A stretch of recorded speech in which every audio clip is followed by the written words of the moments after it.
So just before Christmas last year, I sat down with Steve James in Lorenzo's in Dunfermline one Thursday night, just before they was taking part in a practice/jam session at the venue.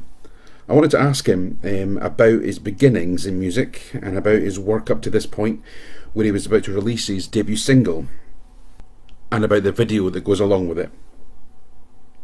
So listen in, find out a bit more about Steve and his music and his background and how he's come to this point in his career. And at the end of the podcast, you can see the video for Train Set Faces. Hope you enjoy. We're here in Lorenzo's in Dunfermline with Steve. Tell me a bit about what you're doing here tonight. We're here to do the local jam night, which has been running for about a year. Along with original stuff, I've obviously been playing a long time in the town, 15 years, shamanic on and off.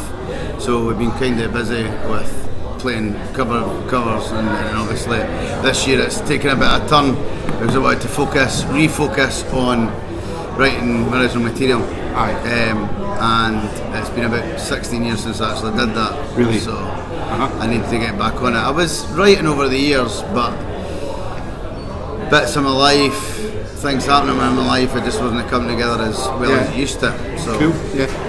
Let's go back a little bit. Yeah. When did you first start to take an interest in music? When did you first pick up your first instrument? I've actually been playing Mark since I started singing when I was about 7. Right. So my mum and dad were kind of hippie-ish, both hairdressers. So hairdressers back then were kind of cool things. So we're always into music. So around the house I was lucky enough to be listening to stuff like Free. In fact, if I never heard Paul Rodgers' voice, I probably wouldn't have progressed. Okay. So that was always going on. My mum was always into Cat Stevens, so I was always hearing like good tunes. And then when I was 7, I started to sing at local caravan park or Haggerston. Okay. So my gran had a caravan park down there. So from a young age, I was starting to develop my voice and start to perform in front of people, basically. Until the point where every year I would do that, go down, and for your self-esteem when you're that young, to do it in front of like 500 people. Okay. So I started with that, and it wasn't until probably I was 17, I think, when I first got together with Alan Mills, or Albo from Beating It Prestige now. So me and him first started our band together, and we started writing songs together. At that point I wasn't even playing guitar, I was just writing lyrics, he was writing acoustic. Alan would have been maybe 14, so really young, and then I just started to pick up the guitar gradually and start to write my own songs basically. I never picked up and started playing anybody else's songs, I always started doing my own songs. Right. Because I was limited to what I could play at that point, so I was concentrating on the lyrics and the melody more than anything. It didn't, because it was so early in the process for me to learn, I didn't know if I was doing it right or wrong, so I had loads to go with. And then at that point, that was when I was starting to listen to like Ocean Colour Scene, that sort of thing. So I was the guitar bands were coming back. So that'd be like in the mid to late 90s? 90s, yeah. I think Marching Already was probably just released around the time when we were starting to get serious about writing. And to be honest, you could ask Albo as well to this day, some of the stuff that we were writing back then was really, really good. But it was just the age gap. We couldn't get him in the pubs. Couldn't get him in the pubs or anything like that, because he was like 14, 15. But yeah, it's still great to hook up with a guy when we get a chance. Did those songs ever come to fruition? We did record the tracks at the old Q10 studios in Glenoffice. I don't actually have a copy of that now, but it would be great to get my hands on it, because there was 2 original tracks on it. I'm pretty sure there was a cover of Phonics song. I can't remember what one it was, but there was a cover of Phonics song and there was 2 original tracks on it, and we went through and recorded them. So if somebody's got them out there, get in touch. So when you're playing covers, have you got like a particular favourite?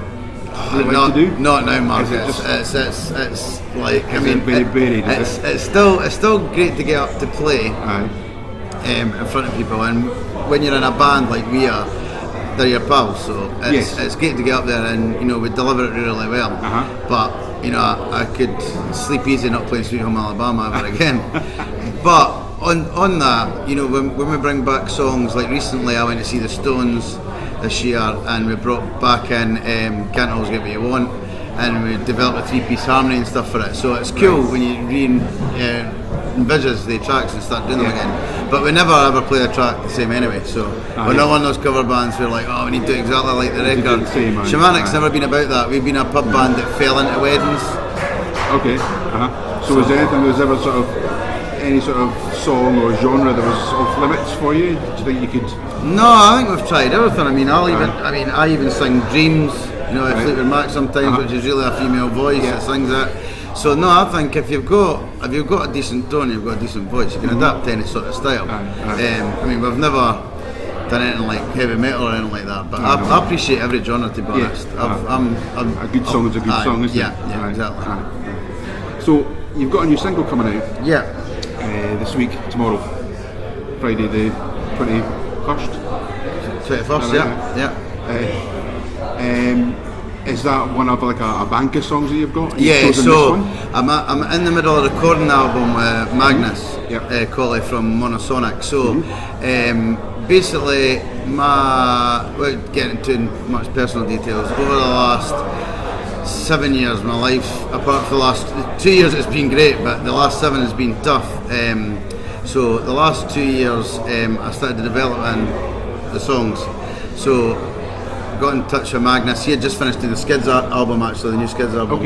And I said, look, I've got a couple of songs here, do you want me to come down? He goes, come in, let's see what I've got. And he right away was like, look, these are good, we need to get these down. So Change Set Faces was one of them, and another couple simple things, and can't remember what the third one is actually, but the first 3 have been put down. Broken was the third one. So I put the 3 down, but in between that time, I was writing in the studio, even on the days that I was in there recording. I was writing, and the songs started to come easy. So the album, which will be coming out next year, will be a 10-track album, all brand new tracks.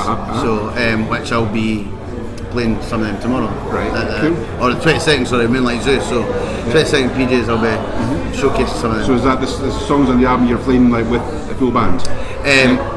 On the album it's full band. So we've got Magnus has actually put some guitar down on that. We brought in Rory Buchanan for Sargent to put some of the drum tracks down, and then obviously I'm lucky enough that I've got pick of the bunch for Mikey O'Reilly and stuff like that. So and then we brought Laura in to play keys. So full band album. Cool. But the luxury I've got of being a singer-songwriter is I can rock up and play with my acoustic if I need to. That's right. Aye. Which is great. So you've got a video to go along with the single as well. Yeah. Where did you film that? So that was filmed in Edinburgh. Sean, the lead singer of the Moonlight Zoo, he basically has started to do that as a hobby stroke job. He's at uni doing it now. So he had said, look, I would love to shoot a video, it'd be great. So I think this is the first time he's done something like this. It's normally been band shoots, so this was like, we'll make it a story, what the song's based about, take the lyrics, take the concept and try and use that to create a video. So he wasn't quite sure Edinburgh, I know like Edinburgh like the back of my hand. He said, look, Old Town will look nice, architecturally it's great, it's dark, it's Greek, and then I'll leave the rest up to you, because when it comes to stuff like that, and I don't even like getting my photo taken, Mark, so it's, to make a video is new. You could ask most musicians or bands, they probably don't say they like making videos, but secretly they do. But now that I just got the first view of it, the finished view before I came here actually, and he's done an amazing job. It's incredible. I've seen the teasers and I've seen some of the photos, and it looks really good. He's caught it well. That's really cool.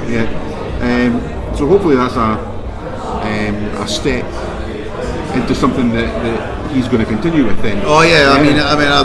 I think actually the message I sent him back was this, like, you've got something here, like you're going to go far. That's really cool, So definitely. So you mentioned there you've got a gig coming up on Saturday. As part of the support slots with Moonlight Zoo. What else have you got in before New Year? From the new year, from the original perspective, no. Obviously the cover band's got a few gigs in between, but it's mostly looking on next year. So I'm supporting Mick Fleetwood again at PJ's. That's in February, and there's a few things lined up. The album launch, which I can announce now because it's confirmed, is the 11th of May at PJ's. So obviously there'll be support bands announced in due course, but that should, fingers crossed, be a sellout. Been playing long enough in the town for people to know who I am, and obviously if people are receptive to the new songs, which is obviously what you want, then there's no reason why it shouldn't be. So do you think there'll be more album tracks released? Yeah, definitely. I mean, well, to be honest, even with this track, the original track that was sent over to Sean in regards to the single and the video was another track which was called Simple Things, which he also loved, and we were kind of to and fro, and then we decided on let's go James Set Faces. So I would say that I've always been my biggest critic, so I've probably had quite decent songs that have just been chucked under the bed. Okay. So this time I've tried not to do that. I've been really strict on myself to basically look, this sounds not bad, let's go with it. So there's even a couple of tracks that I've wrote over the last couple of weeks I think are strong enough for the album. And the next 3 that I recorded, Mikey's actually playing guitar on them. He's listened to them and he said, these 3 tracks are good, so it's good. That's good.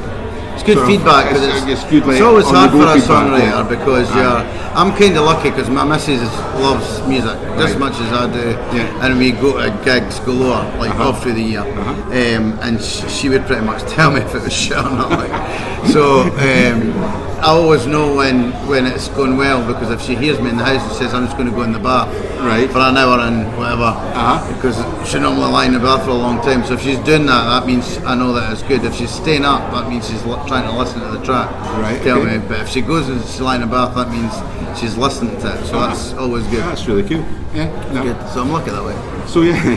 So exciting times coming up in the next few months. It's good. It's going to be good. I'm excited. I must admit, I've put a lot of effort in this year in getting the tracks down, and really took my time. I didn't want to put any time on myself. I'm putting time on myself now, believe it or not, these last 4 weeks since the video has been recorded. Just trying to get things finalised with the streaming sites, etc. But up until that, we didn't really. We would go in and put the guitars and vocals down, and I said, I'll phone you when I'm coming back in. I didn't want to set time on it, so that I was putting extra pressure on myself, and it's worked well. Hence the reason we're only 3 tracks in. But the 3 tracks are finished and they're polished, and I'm completely happy with them. So cool. The next ones will probably be a wee bit quicker, just because I'm bringing Mikey and Kev and Laura in, who obviously I've played with for years. So from a tightness point of view, the reason I didn't bring them in at the start was because I wanted something, because I played them for so long, I just wanted a different kind of edge on the songs, or a different take to the songs. And I knew that Magnus is a phenomenal guitar player. He's played with the Moon Kids and everything like that, and I just wanted minimal guitar playing on it. And you'll hear for the single, I think I've achieved that. But going forward, I think I want to just let it loose a wee bit. The way that the tracks are unfolding, I want to bring Mikey in that back in. So they should. Well, if the album launches in May, I won't have a choice. They'll have to get finished pretty quick. So you might be sitting in this interview come a week before May, and it'll just be the 6-track EP that's going to, and the rest of the tracks to be finished. But we'll edit the LP. So there will definitely be an EP or an album launch come the 11th of May, but no, it is exciting, and it's starting to, when you start to see your video and that getting back and stuff like that, it's a bit daunting doing these sort of videos, because you have me standing in the middle of Royal Mile with loads of people around you, and you're kind of, you are out of your comfort zone. So people, I've seen that happen. People do stop to look. And they'll look at you and they go, I wonder who that is. Is that somebody famous? Exactly. There's no way you could have filmed it in your hometown. No way you could have filmed it here. Especially on a Sunday. But we were lucky. I mean, it was peeing with rain all the time we were there. But I think it added to the dynamic of the video. Cool. And he got to use a lot of techniques he's never used before. So no, it's good. It's been exciting, and it's a change for me to go up and, for example, on Saturday and rattle my voice for 45 minutes and know that I'm in complete control of that, rather than playing covers for 2 hours where I've never been a half singer. I've always been full voice. So there's times where 3 nights now of doing that is tough on my voice. So it's good. Cool. Yeah. So, Train Set Faces. Yes. It's out on 21st of December. Yes. To stream and download. Yep, Spotify, iTunes, Amazon, YouTube. Yeah. So it'll be on all the major and the video's out on the same day? Same day, yeah. Right, okay. So we'll look forward to that. Yeah. And we'll look forward to your live appearances. Yeah. And we'll look forward to the forthcoming singles that come out. Yeah, no, definitely. There'll be yeah. songs. I think hopefully we'll get a chance to, instead of just releasing them all like that, there'll be some live videos going up and stuff like that in between. So yeah, it'll be good. No, it'll be good to share it always. Okay, definitely. Okay, that's great, Steve. Thanks very much for having a chat. Thanks, Mark. Appreciate it. And we'll catch up with some more footage soon. That's great, mate. Appreciate it. Cheers, buddy. Thank you.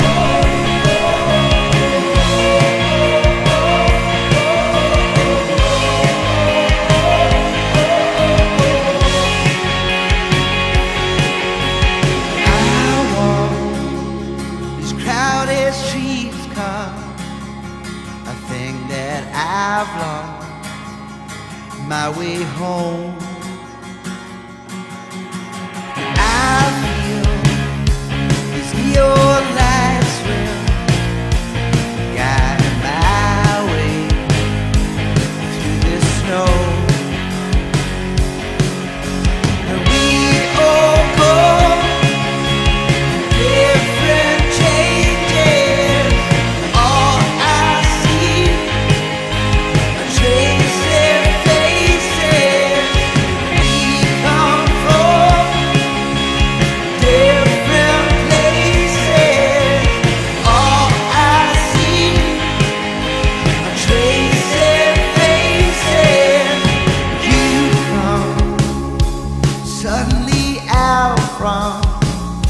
behind the curtain that had your face.